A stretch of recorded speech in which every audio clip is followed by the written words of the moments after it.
کیا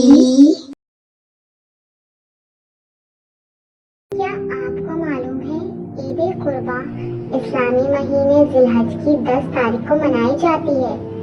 یہ عید حضرت ابراہیم علیہ السلام کی اس قربانی کی یاد تازہ کرتی ہے جب انہوں نے اللہ کی رضا کی خاطر اپنے بیٹے کو خدا کی راہ میں قربان کرنے کا ارادہ کیا۔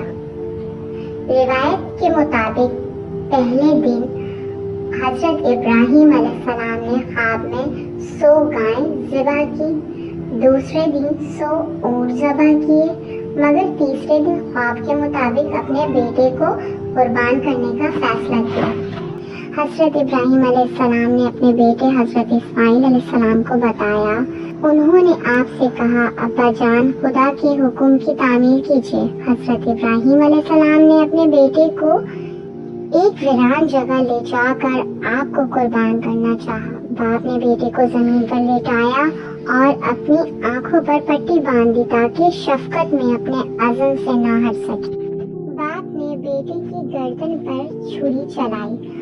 اللہ تعالیٰ نے حضرت اسماعیل علیہ السلام کو چھری کی کاٹ سے محفوظ رکھا اور جنت سے ایک مینڈھا بھیجا جسے حضرت ابراہیم علیہ السلام نے ذبح کر دیا۔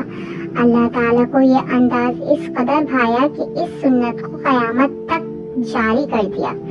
دنیا بھر کے مسلمان 10 ذوالحج کو اس عظیم قربانی کی یاد تازہ کرتے ہیں اور خدا کی راہ میں جانوروں کی قربانی پیش کرتے ہیں۔ اسی لیے ہم نے بھی بکرے کی قربانی کرنی ہے۔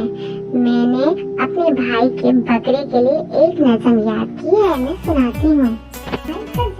بکرا دیکھو کتنا ہے یہ تگڑا، دیکھو ہے یہ لڑاکو اتنا زیادہ کرتا سب سے جھگڑا، دیکھو جانے خود کو کیا یہ سمجھے پھر اکڑا اکڑا، دیکھو جس کو چاہے سنگی مارے چلتا پھرتا خطرہ، دیکھو کھائے گھاس صرف یہ دانا اس کو بڑی نخرا، دیکھو چین سے بیٹھے ایک پل رہے ہاں یہ کتنا بگڑا، دیکھو بھائی کا ذرا بکرا، دیکھو کتنا ہے یہ تگڑا۔